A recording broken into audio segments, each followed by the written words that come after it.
Hello. तो आज हम पढ़ने जा रहे हैं क्लास 10 चैप्टर नंबर 10 का light reflection and reflection chapter का नाम है। और उसका आज हम पढ़ने जाएंगे आज हम पढ़ेंगे image formation of concave mirror. ठीक है। तो हमने लास्ट क्लास में रूल्स पढ़े थे इमेज फॉर्मेशन के कि जब भी हमारी इमेज फॉर्म होती है किसी भी मिरर पे, तो वहाँ पे हमारी इमेज जो है उसके कुछ रूल्स होते हैं, उसके फॉर्म होने के कुछ रूल्स होते हैं। वो हमने लास्ट क्लास में हमने पढ़े थे कि कैसे वो इमेज जो है कि अगर रे ऑफ लाइट अगर बिल्कुल सीधी आएगी तो वो हमारी फोकस से जाएगी। इस तरीके की हमने लास्ट क्लास में 4 रूल्स पढ़े थे। ठीक है। तो ये वीडियो स्टार्ट करने से पहले आपको वो वाली वीडियो जरूर देखनी पड़ेगी, क्योंकि वो वाली वीडियो जो है उसमें आपके रूल्स मैंने बता रखे हैं। उन्हीं रूल्स का इस्तेमाल करके यहाँ पे हम रे डायग्राम बनाएंगे। ठीक है। और बनाना सीखेंगे यहाँ पे हम। तो सबसे पहले देखो होता क्या है कि जैसे कोई भी हमारे पास मिरर है, कॉनकेव भी हो सकता है और कॉन्वेक्स भी हो सकता है। ठीक है।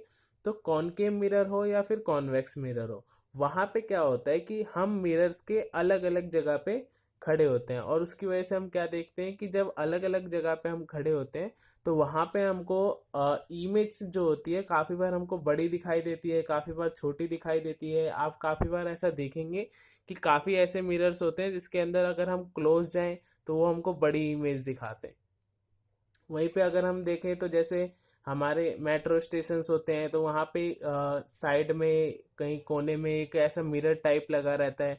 उसमें क्या होता है कि बहुत सारा एरिया जो होता है वो छोटा छोटा उसके अंदर दिखाया जाता है, इतनी सी दूरी पे ही हमको सब कुछ दिख रहा होता है। ठीक है। तो उस चीज को हम देखेंगे। तो देखो, तो सबसे पहले हम देखो इसमें 6 केसेस हमको पढ़ने होते हैं कॉनकेव में। 6 केसेस का मतलब क्या है यहाँ पे कि हम अगर यहाँ पे कोई मिरर रखा हुआ है तो उसके अलग अलग जगह पे हम पोजीशन पे हम खड़े हो सकते हैं। तो कॉनकेव की अगर हम बात करें तो वहाँ देखो 6 केसेस कौन से होते हैं। एक तो आप बहुत दूर खड़े हो सकते हो जिसको हम नाम देंगे इन्फिनिटी। ठीक है। सेकंड केस जो होता है थोड़ी सी आगे हम आते हैं तो वो होता है हमारा सी से पीछे, जो हमारा सेंटर ऑफ कार्वेचर होता है उसके पीछे, तो उसको हम नाम देते हैं बियॉन्ड सी। ठीक है। नेक्स्ट जो केस होता है हम और आगे जाते हैं तो हम कहाँ खड़े हो जाएंगे, सी पे, तो उस वाले केस को हम नाम देते हैं एट सी। जब हम सी पे खड़े हैं तो हमारी इमेज कैसी बनेगी। ऐसे हम थोड़ी सी और आगे जाते हैं तो हम आ जाते हैं एफ और सी के बीच में, तो बिटवीन एफ एंड सी अगर हम खड़े हो तो हमारी इमेज कैसे बनेगी। तो ये सारी चीजें हो गई। अब आगे देखिए, जब हम और आगे जाएंगे तो हम पहुंचेंगे एफ पे, तो वो वाला केस को हम कहते हैं एट एफ। जब ऑब्जेक्ट को एट एफ पे रखेंगे तो हमारी इमेज कहाँ पे बनेगी। इसके बाद थोड़ी सी और आगे जाएंगे तो हम वहाँ पहुंचेंगे बिल्कुल मिरर के साथ में, तो वो वाली जो केस होता है उसको हम कहते हैं between P and F, P और एफ के बीच में। ठीक है। तो वो हमारा ये रहा बिटवीन पी एंड एफ। ठीक है। और लास्ट देखो ये हमारे 6 केसेस हैं। अब अगला केस कहाँ पे पहुंचेंगे, देखो मिरर के ऊपर। अगर आप मिरर के ऊपर खड़े हैं तो मिरर टूट जाएगा, सिंपल सी बात है। ठीक है। तो वो वाले केस को हम लेंगे ही नहीं, वो कोई केस ही नहीं बनता है। तो केस कौन कौन से है, तो एक यहाँ पे, फिर दो सेकेंड, फिर यहाँ थर्ड, फिर ये फोर्थ, फिर इसके पीछे फिफ्थ और लास्ट एंड में सिक्स्थ। ठीक है। इस तरीके से हम केसेस को पढ़ेंगे। तो यहाँ पे हम इमेज फॉर्म करना देखते हैं, इसको हम रे डायग्राम भी बोलते हैं और पेपर में आता है 3 नंबर के क्वेश्चंस आते हैं।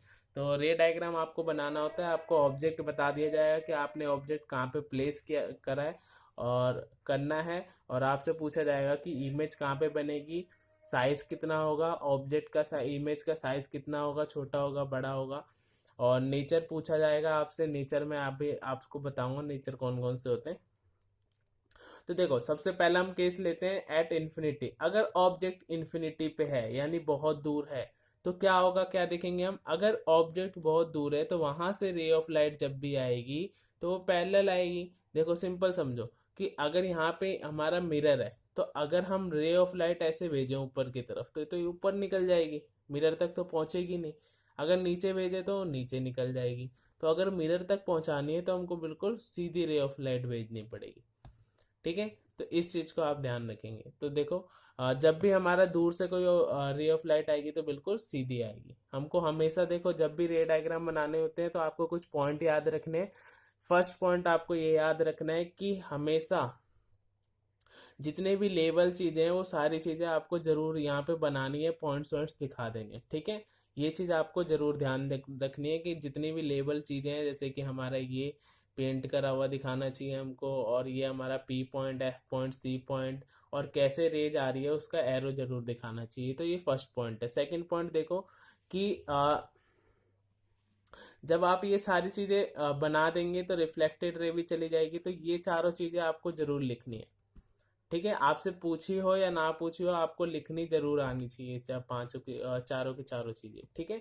तो देखो अब यहाँ पे कुछ नोट चीजें लिख रखी है मैंने नोट में, वो चीजें आपको याद करनी है या याद रखनी है हमेशा माइंड में। पहले हम यहाँ पे एक बार बना लेते हैं। देखो अगर दूर से रे ऑफ लाइट जा रही है तो सीधी अगर भेजेंगे, तो रूल क्या था, जब भी रे ऑफ लाइट सीधी यानी प्रिंसिपल एक्सिस के पैरेलल जाएगी तो कहाँ से जाएगी, एफ से। रूल पढ़ा था हमने, पैरेलल होगी तो एफ से जाएगी। सेकंड देखो पैरेलल भेजी तो ये भी हमारी एफ से। तो यहाँ पे भी हम एरो बना लेते हैं, ठीक है। दो रे ऑफ लाइट हमको भेजनी है, हमेशा हमेशा दो रे ऑफ लाइट भेजेंगे। अब इमेज कहाँ पे बनेगी, तो देखो इमेज कहाँ फॉर्म होगी, जहां पे रिफ्लेक्टेड रे जो है एक दूसरे को इंटरसेक्ट करती है। रिफ्लेक्टेड रे एक दूसरे को इंटरसेक्ट, रिफ्लेक्टेड रे कौन है, टकरा के वापस जो आती है, ठीक है। तो ये देखो एक रिफ्लेक्टेड रे ये रही और एक ये रही, एक दूसरे को इंटरसेक्ट कहाँ कर रही है, यहाँ पे। इस पॉइंट का नाम एफ। तो इमेज कहाँ पे बनेगी, एफ पे। साइज देखो, साइज के लिए मैंने यहाँ लिख रखा है, आपको साइज कैसे पता लगेगा, इंटरसेक्टिंग पॉइंट जो है, इंटरसेक्टिंग पॉइंट से लेके प्रिंसिपल एक्सिस तक का जो डिस्टेंस होगा उसको हम क्या बताएंगे, उसका साइज। देखो इंटरसेक्टिंग पॉइंट भी यही है और प्रिंसिपल एक्सिस भी यही है। तो यहाँ से यहीं तक का जो साइज होगा वो बहुत ज़्यादा छोटा होगा, तो इसको आप हाईली डिमिनिश्ड भी लिख सकते हैं, जो कि आपके बुक में लिख रखा है, या फिर आप पॉइंट साइज भी लिख सकते हैं, दोनों का मतलब सेम होता है, ठीक है। नेक्स्ट देखो, नेक्स्ट हमको लिखना होता है नेचर। अब नेचर समझो क्या होता है। तो इमेज कैसे कैसे बनती है, देखो या तो इमेज बिल्कुल सीधी बन सकती है, या फिर वो जो होगी अपसाइड डाउन बनेगी यानी उल्टी बनेगी। जैसे कि हम अपने आप को मिरर के अंदर देखते हैं तो हम बिल्कुल सीधा देखते हैं अपने आप को, स्ट्रेट। और जबकि अगर जो शैडो होती है, जैसे हमारी शैडो होगी किसी चीज की, परछाई होगी, तो उसको आप देखोगे वो अपसाइड डाउन नहीं होती, वो उल्टी होती है, ठीक है। बिल्कुल सीधी नहीं होती, इरेक्ट नहीं होती, वो इन्वर्टेड कहते हैं उसको, यानी उल्टी होती है। जैसे ही देखो ये पेन है तो ये स्टार्ट कहाँ से हो रहा है, इसके यहाँ से लेके और यहाँ पे निप तक जा रहा है। जबकि जो इसकी वो होगी शैडो, शैडो अगर आप यहाँ पे ध्यान से देखें तो शैडो कहाँ से स्टार्ट हो रही है, इसकी निप से लेके और इसके हेड तक, ठीक है, इस तरीके से। तो अपसाइड डाउन बनती है, इन्वर्टेड कहते हैं उसको, ठीक है। तो दो तरीके के हमारे नेचर होते हैं, एक को हम कहते हैं रियल और इन्वर्टेड, सेकंड होता है वर्चुअल और इरेक्ट। रियल और इन्वर्टेड और वर्चुअल और इरेक्ट देखो कब लिखेंगे हम, कब रियल और इन्वर्टेड लिखना है, कब वर्चुअल और इरेक्ट लिखना है, इस चीज को आप समझे कि इन्वर्टेड, इन्वर्टेड का मतलब जब उल्टी बने, तो आप जब भी उल्टा बने तो आप क्या लिखेंगे, रियल और इन्वर्टेड, ठीक है। अब रियल का मतलब समझो, रियल जैसे कि हम रियल है, तो हम असलियत में क्या है कि हम मिरर के बाहर है, ठीक है, मिरर के अंदर नहीं दिख रहे, हम मिरर के बाहर। तो कभी भी जब इमेज मिरर के बाहर किसी स्क्रीन पे बने, किसी दीवार पे बने, तो ऐसे मिरर्स को, ऐसी इमेज को क्या कहते हैं, रियल इमेज, ठीक है। जैसे कि आपने वो सिनेमा हॉल्स में जैसे पिक्चर्स चल रही है तो वो बाहर चल रही है हमारी, ठीक है, स्क्रीन पे चल रही है, तो वो सारी इमेज कैसी होगी, रियल इमेज, ठीक है। अब देखो वर्चुअल और इरेक्ट समझो, इरेक्ट का मतलब बिल्कुल सीधा, तो जब भी इमेज सीधी हो तो इरेक्ट लिखेंगे।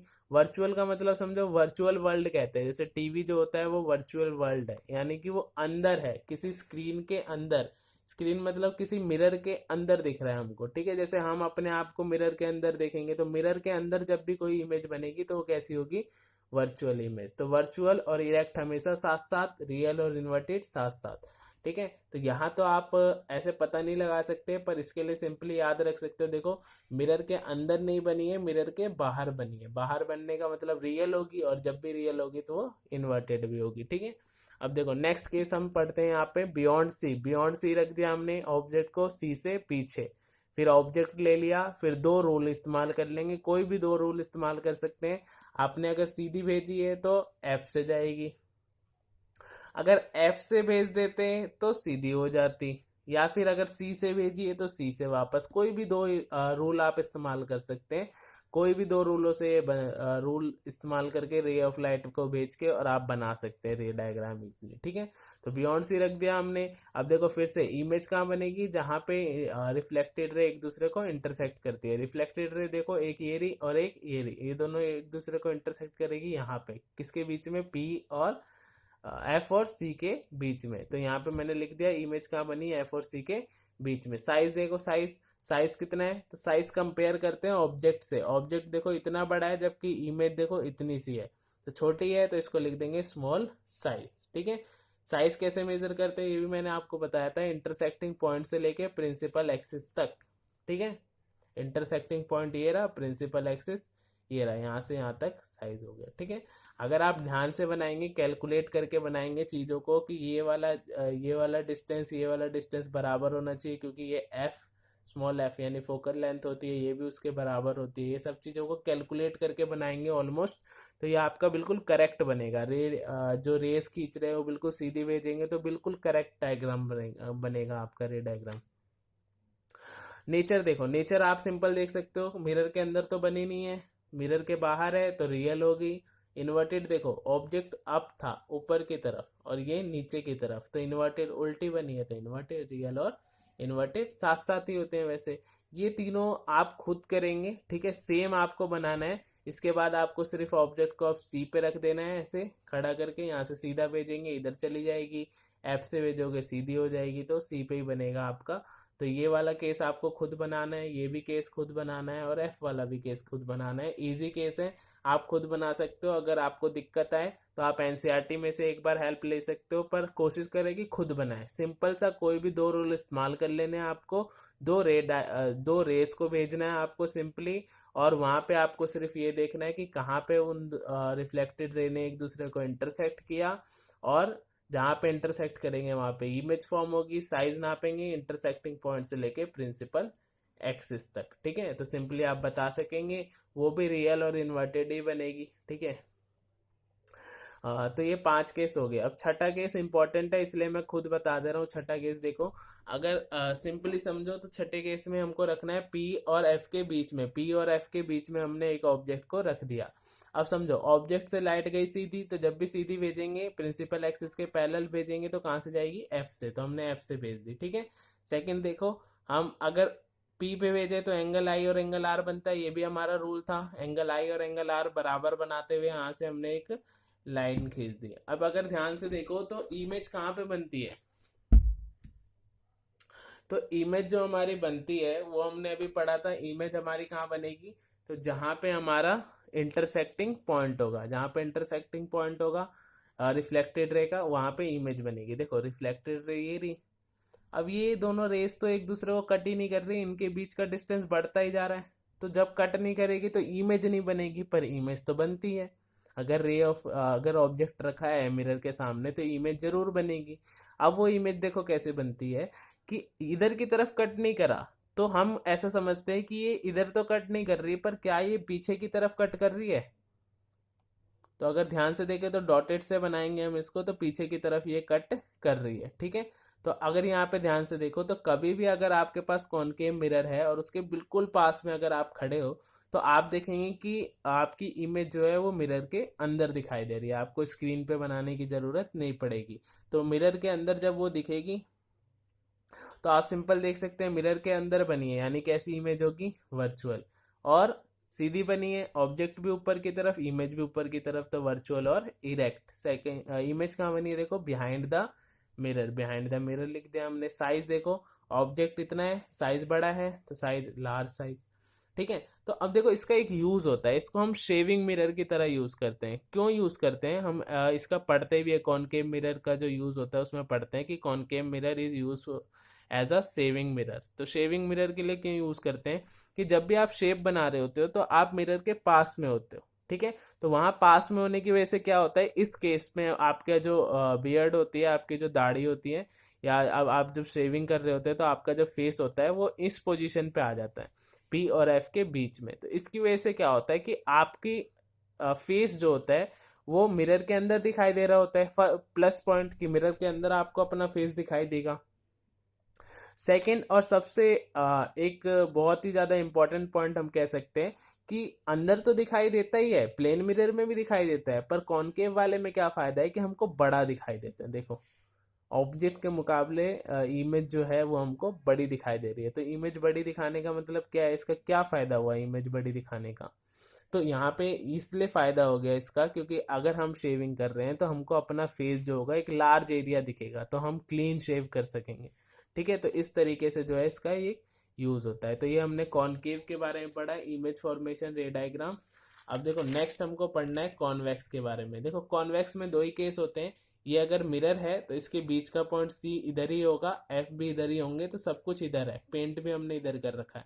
तो इधर देखो कितने पॉइंट्स होंगे, इधर हम कहाँ कहाँ रख सकते हैं, अगर हम पास में रखें या फिर दूर रखें तो इधर तो कोई पॉइंट ही नहीं है जिसको हम कह सकते हैं कि सी से पीछे रख रखा है, सी से आगे रख रखा है। तो हम कहाँ रख सकते हैं, या तो बहुत दूर जिसको हम इन्फिनिटी नाम देंगे, या तो इन्फिनिटी और पी के बीच में कहीं पे भी। तो हम दो ही जगह ऑब्जेक्ट को रख सकते हैं। तो कॉन्वेक्स वाले में आपके लिए एक प्लस पॉइंट ये है कि आपको सिर्फ दो ही केस हैं, तो वही दो आपको पढ़ने हैं। तो दोनों केस मैंने यहाँ बना रखे हैं। देखो सिंपली दूर से लाइट आएगी, बिल्कुल सीधी आती है, हम जानती हैं। डाइवर्जिंग मिरर होता है, इसलिए लाइट्स को क्या करता है, फैला देता है। जबकि हमारा कॉनकेव वाला जो था कन्वर्जिंग, यानी वो लाइट्स को पास ला देता था। ठीक है, तो डाइवर्जिंग मिरर है। तो सिंपली हमने देख लिया, यहाँ से ऐसे लाइट आ रही है, एक इधर चली गई, फिर दूसरी वाली इधर चली गई। तो अगर इधर जा रही है तो असलियत में जब इधर जा रही होगी तो ये तो एक दूसरे को कट नहीं करेगी, रिफ्लेक्टेड रे। अगर रिफ्लेक्टेड रे एक दूसरे को कट नहीं कर रही तो इमेज ही नहीं बनेगी। तो रिफ्लेक्टेड रे कहाँ कट कर रही है, अगर बाहर कट नहीं कर रही तो हम क्या देखेंगे, अंदर की तरफ। तो सीधी जा रही है तो कहाँ से जाएगी, फोकस से। तो अंदर भी कहाँ कट कर रही होगी, फोकस पे। इसको भी कहाँ कट कर रही होगी, ये फोकस पे। सीधी भेजी है तो फोकस से। तो ये कहाँ कट कर रही है, फोकस पे। तो हम सिंपल लिख देंगे इमेज ने कहाँ कट करा, इमेज कहाँ बनी, at focus behind the mirror. फिर साइज देखो कितने, इंटरसेक्टिंग पॉइंट से प्रिंसिपल एक्सिस, प्रिंसिपल एक्सिस भी यही था, इंटरसेक्टिंग पॉइंट भी यही है। तो इसीलिए हम साइज जो होगा इसका पॉइंट साइज बहुत छोटा बनेगा। नेक्स्ट मिरर के अंदर बनी है, तो मिरर के अंदर वाली इमेज जो होती है उनको क्या कहते हैं, वर्चुअल। सीधी बनी होगी तो सीधी को कहेंगे इरेक्ट। वर्चुअल और इरेक्ट सेम साथ साथ रहते हैं। ठीक है, नेक्स्ट केस देखो, नेक्स्ट केस हमारा सेम हमने बना रखा है, इसको इसके बीच में रख रखा है सिर्फ। फर्स्ट केस हमने ऊपर भेजी सीधी, तो सीधी भेजने पर एफ से जाती है, तो इधर ऊपर चली गई, पर जाती हुई कहाँ से लगेगी, ये एफ से। ठीक है, सेकंड देखो आई से भेजा तो इधर से ऐसे भेजी तो ये रिफ्लेक्ट होगी, आई और आर बनाते हैं। तो ये तो एक दूसरे को कट नहीं करेंगी बाहर की तरफ, तो कहाँ कट करेंगे, अंदर की तरफ। देखो यहाँ पे इन्होंने एक दूसरे को कट कर रखा है। ठीक है, अब यहाँ पे आप ध्यान से देखेंगे तो जब ये इधर से गई, इधर इन्होंने कट करा, तो यहाँ पे इमेज बन गई। तो इमेज कहाँ बनी, पी और एफ के बीच में। तो लिखेंगे between P and F behind the mirror, यानी मिरर के अंदर बिल्कुल पास में ही हमको इमेज दिख जाती है। और कैसी इमेज है, स्मॉल साइज, छोटी सी दिखती है। यानी अगर ऑब्जेक्ट कितना भी बड़ा हो पर वो इमेज के मिरर के अंदर थोड़ी सी जगह में ही एडजस्ट हो जाएगा और छोटा छोटा हमको दिखाई देगा। ठीक है, तो ये बिहाइंड द मिरर बनी हुई है, तो इसीलिए इसको लिखेंगे वर्चुअल। अंदर बनी है तो इरेक्ट, यानी सीधी है। देखो सीधी इमेज है। अब देखो इसका एक यूज होता है, इसको हम प्रोटेक्शन के लिए भी यूज करते हैं। जैसे क्या होता है कि आपने सिंपली मेट्रो स्टेशन पे अगर आप कभी जाओ तो आप कोने में कभी ध्यान से देखना, वहां पे क्या होता है, कुछ इस तरीके का होता है आपका। ठीक है, ऐसे मिरर टाइप लगा रहता है और उसके अंदर आपको अपना फेस कह रहा हो, अपने आप को देख सकते हो आप उसके अंदर। ठीक है, तो आप क्या देखोगे कि आपका साइज उसके अंदर बहुत छोटा सा दिखाई देता है। क्यों, क्योंकि देखो ऐसे है, तो ये हमारा कॉन्वेक्स है, तो ये कॉन्वेक्स मिरर की तरह एक्ट करता है। तो कॉन्वेक्स मिरर में देखो आप दूर हैं तब भी छोटा बनेगा, आप कहीं पे भी खड़े हैं तब भी वो छोटा ही बनेगा। तो इससे क्या फायदा होता है कि ये प्रोटेक्शन के लिए यूज हो जाता है। एक बड़ा सा एरिया है, मान लो इतना बड़ा अगर हमारे पास एरिया है, तो इस एरिया के अंदर अगर पूरा एरिया अगर हमको कवर करना है तो इसके अंदर हम सिंपली क्या कर सकते हैं, तो ये वाला अगर मिरर लगा दे तो ये पूरे एरिया को इतनी सी थोड़ी सी जगह में बिटवीन पी और एफ में ये पूरा दिखा देगा हमको। इसके अंदर थोड़ी सी जगह में ही हमको ये पूरा एरिया छोटा छोटा दिखा देगा। अब यहाँ पे देखो कैमरा लगा दो अगर, तो सिंपली क्या करेगा, कैमरा इस को कवर करेगा और इसने किसको कवर कर रखा है, पूरे को। तो इस तरीके से प्रोटेक्शन टाइप यूज हो गया। या फिर अगर सिर्फ ये भी लगा दो, कहीं दूर पे भी कैमरा है, तो अगर आपको पूरा कैमरा कवर नहीं कर पा रहा पर उस कैमरे ने अगर इसको कवर कर रखा है, तो आप इसके अंदर रिफ्लेक्शन देख सकते हैं। ठीक है, तो ये आपका एक फायदा होता है कि जो हमारा कॉन्वेक्स होता है इस तरीके से वो काम आ जाता है प्रोटेक्शन के लिए। ठीक है, तो अगर आपको वीडियो अच्छी लगी हो तो लाइक कर देना। ठीक है, ओके बाय।